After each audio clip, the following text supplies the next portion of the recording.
কাছে চলে আয়, বাবাকে দেখিয়ে যা তুই নিজে। অন্যের ছদ্মবেশে ভোটার কার্ড বানানো, মৃত ভোটারের নাম বাদ যাওয়া, এসআইআর পরিষেবা চালু হওয়ার পর নানান অভিযোগ সামনে এলেও এই প্রক্রিয়া শুরু হওয়ার পরই ২৬ বছর ধরে নিখোঁজ থাকা এক ছেলেকে খুঁজে পেলেন তার পরিবার। হাবড়ার বাসিন্দা প্রশান্ত দত্ত ও শান্তনা দত্ত শেষ বয়সে ফিরে পেলেন তাদের একমাত্র ছেলে তরুণ দত্তকে। মেয়েদের বিয়ে হয়ে যাওয়ার পরে প্রশান্তবাবু ও তার ছেলে তরুণ ধান কেনাবেচার ব্যবসা চালাতেন, কিন্তু ব্যবসায় বড় লোকসান ও দেনা বাড়াতে লজ্জায় অপমানে বাড়ির কাউকে কিছু না জানিয়ে তরুণ হঠাৎই নিখোঁজ হয়ে যায়। দিন গড়িয়ে মাস, মাস গড়িয়ে বছর, ২৬ বছর ধরে ছেলের আর কোনো খোঁজ পাননি বৃদ্ধ দম্পতি। পাওনাদারদের চাপ সামলে প্রশান্তবাবু নিজে জমি জমা বিক্রি করে দেনা মিটিয়েছিলেন।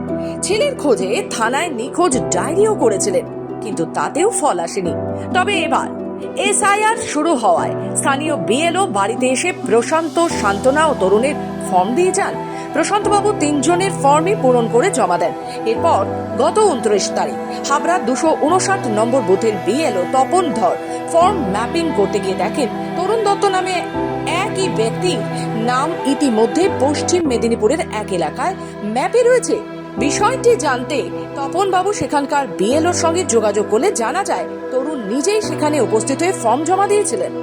আসলে আমি বিএলওর কাজ করছি ২৫৯ পার্ট আমাদের এই হাবড়া হাটসোপাতে।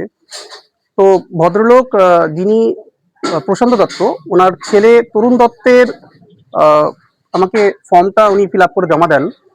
তখন আমি ওটাকে ম্যাপিং করি এবং যখন ডিজিটাইজ করি তখন দেখি যে এই ম্যাপিংটা অলরেডি ডিজিটাইজটা অন্য কেউ একজন করে ফেলেছেন।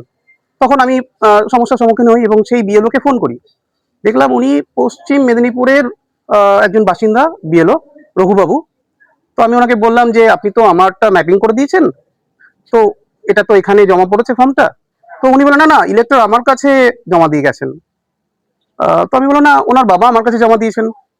তো বলছেন না না, ভদ্রলোক নিজে এসে আমার কাছে জমা দিয়েছেন এবং আপনার সঙ্গে কথা বলবে, রাত ৮টায় উনি আপনার সঙ্গে কথা বলবেন তরুণবাবু। ঠিক আছে। তো রাত ৮টায় যথারীতি রঘুবাবু আমাকে ফোন করেন। তখন আমি রঘুবাবুর সঙ্গে কথা বলি, সেই বিএলও রঘুবাবু, যে পশ্চিম মেদিনীপুর দুজিপুর গ্রামে ওনার বাড়ি। তো তরুণবাবু আমার সঙ্গে রাতে কথা বলেন এবং আমি বলি যে আপনার বাবা তো এখানে জমা দিয়েছেন, আপনি কি সেই ব্যক্তি, সেই তরুণবাবু? বলে হ্যাঁ আমি সেই ব্যক্তি। এবং আমি তখন দেখি যে যে ইলেকট্রনিক যে ভোটার আইডি, যে ভোটার কার্ড নাম্বার একই ম্যাচ করে গেছে। সেদিনই রাতেই পশ্চিম মেদিনীপুরের বিএলওর মাধ্যমে তপন বাবু তরুণ ও তার পরিবারের সঙ্গে কথা বলে। জানা যায় তরুণ মেদিনীপুরে বিয়ে করে সংসার গড়েছে, এমনকি তার কলেজ পড়ুয়া ছেলেও রয়েছে। তপন বাবুর কাছ থেকে ফোন নম্বর নিয়ে তরুণের ছেলে দাদু প্রশান্ত বাবুকে ফোন করে। দীর্ঘ ২৬ বছর পর দুপক্ষের মধ্যে কথোপকথন শুরু হয়। ভিডিও কলেও কথা হয় তরুণের দিদিদের সঙ্গে। পাশাপাশি বৃদ্ধ দম্পতি ছেলেকে আশ্বস্ত করে সব দেনাদারি তারা মিটিয়ে দিয়েছে, এখন আর কোনো পাওনাদারের চাপ নেই।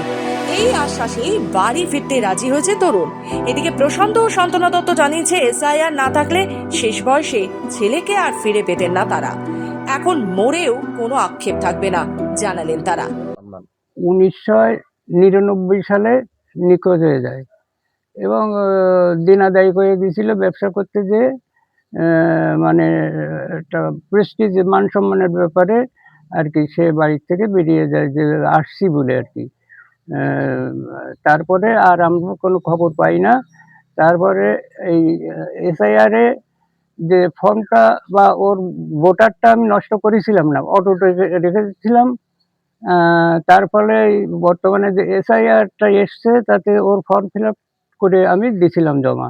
জমা দিলে আমাদের এখানকার যে বিএলও যখন সেই কম্পিউটারে সেই নামটা লোড করতে যায়, তখন দেখা যাচ্ছে যে এই নামটা পশ্চিম মেদিনীপুরে দেখা যাচ্ছে। খুবই খুশি, খুবই আনন্দিত। এসআইআর এর মাধ্যমে যে যোগাযোগটা হয়েছে, মানে খুবই আনন্দিত। আর কি বলবো, বলার মতো আর কোনো ভাষা নেই। একদম বৃদ্ধ বয়স, আপনারা বৃদ্ধ দুজন বয়সে, থাকেন হ্যাঁ খুবই কষ্ট। সেখানে। একমাত্র ছেলে যখন মেয়েদের বিয়ের পর ছেলেও পাচ্ছিলেন না, কতটা অসহায় লাগবে। অসহায় মানে খুব অসহায়, খুব কষ্ট। খুব কষ্ট গেছে।